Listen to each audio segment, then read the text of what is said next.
This is 25 Months, a memoir, written by Linda Mck Stewart, read for you by Michelle Bass.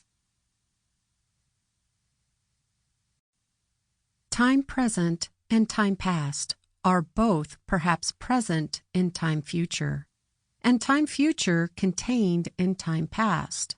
If all time is eternally present, all time is unredeemable. T.S. Eliot, 4 Quartets. Prologue.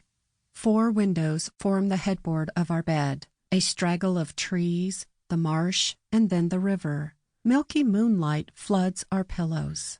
Behind me, his knees fit perfectly into the soft caps of my bent legs. His chin rests easily on the top of my head. His arm crosses my body in that little valley just below my ribs. The soles of my feet lie flat against his shins. Am I awake or asleep? Maybe both. His thumb explores the back of my hand, pauses on my 4th finger, and idly turns the gold band there.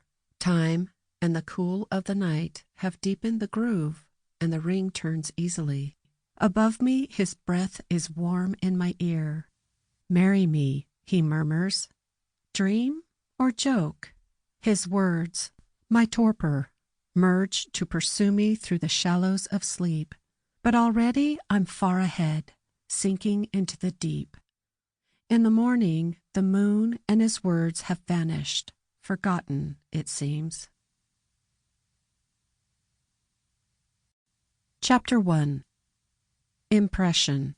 On the short test of mental status, he scored well within the normal range, statistically giving him at most around a 10% chance of having a dementing illness such as Alzheimer's disease. Dr. X.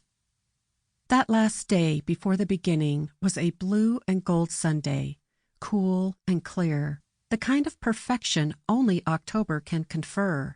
We attended a community picnic, a tacit farewell to bare feet, to shirtless sleeves, and to all the ensuances of life in balmy weather.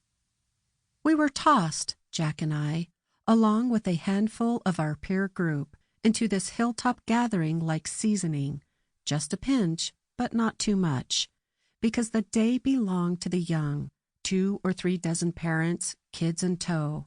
On the grass in front of the old turn-of-the-century clubhouse, frisbee-tossing fathers in khakis and sneakers were in full command.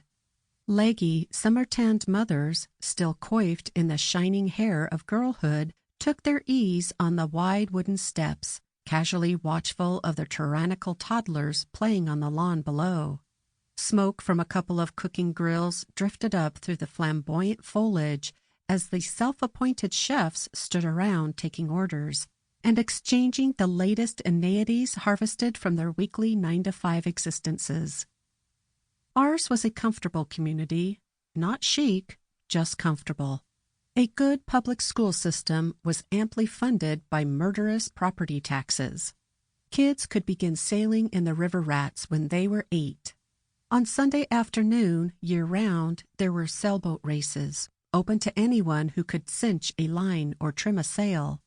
The public library would obligingly procure any title and make it available for 2 weeks, with a 2-week renewal option, a privilege that went a long way toward keeping the family's book-buying budget under control.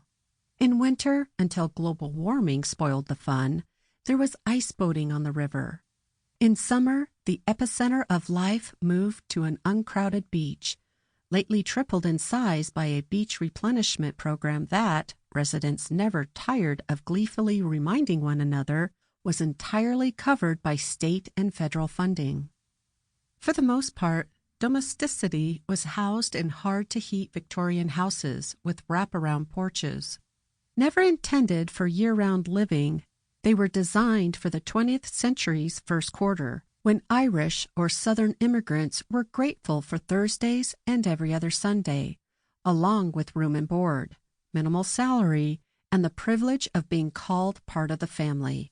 As prized as alcoves and window seats, holly trees and ancient lilacs was a view of cove, inlet, river curve, marshland, or, for a fortunate few, Sample complete. Ready to continue?